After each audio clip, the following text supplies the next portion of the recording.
Cashless समाज एक स्वच्छ समाज છે. कैशलेस समाज એક સાદો સમાજ છે.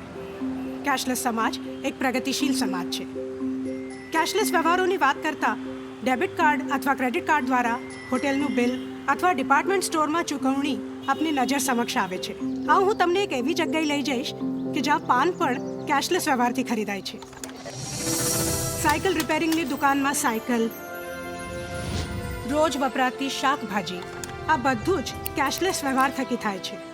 અને આ છે ગુજરાત નર્મદા વેલી ફર્ટિલાઇઝર્સ અને કેમિકલ્સ લિમિટેડ ભરૂચ, ગુજરાતની ટાઉનશીપ.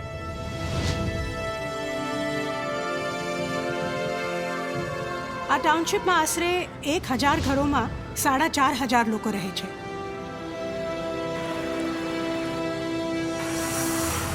સાડા 5000 લોકો કંપનીમાં કામ કરે છે.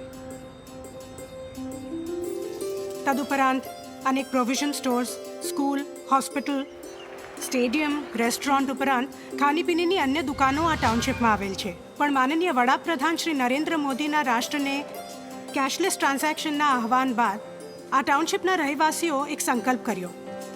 તેઓ જે કરશે કેશલેસ કરશે.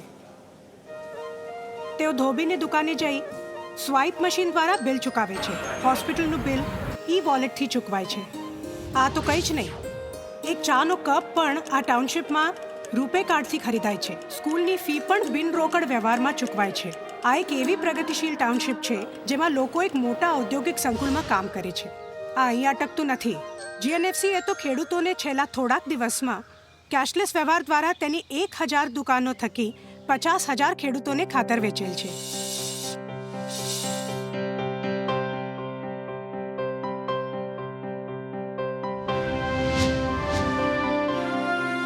એક ક્ષણ વિચારો ખરા, ફક્ત ગુજરાતમાં જ આવી 180 ટાઉનશીપ્સ છે કે જેમાં 5 લાખથી વધુ લોકો રહે છે. અને દેશમાં આવી કંપનીઓ અને ટાઉનશીપોની સંખ્યા હજારોમાં હશે.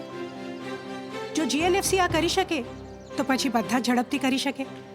બસ જરૂર છે દ્રઢ નિર્ણય શક્તિ, થોડી સઘન મહેનત અને મેનેજમેન્ટ દ્વારા શિસ્તબદ્ધ આયોજનની. આ રીતે આવી કેશલેસ ટાઉનશીપ મોટા શહેરો કેશલેસ થશે તે માટે પથદર્શક બની શકે. તો મિત્રો આવો, આપણે સૌ જે મોટી કંપનીઓના ટાઉનશીપોમાં રહે છે અથવા તો સંગઠિત સંકુલોમાં રહે છે તે નવા વર્ષ 2017નો સંકલ્પ કરીએ કે આપણે સરળ, સ્વચ્છ અને પ્રગતિશીલ કેશલેસ વ્યવહારો અપનાવી રાષ્ટ્રને માટે ઉત્તમ ઉદાહરણ પૂરું પાડીએ.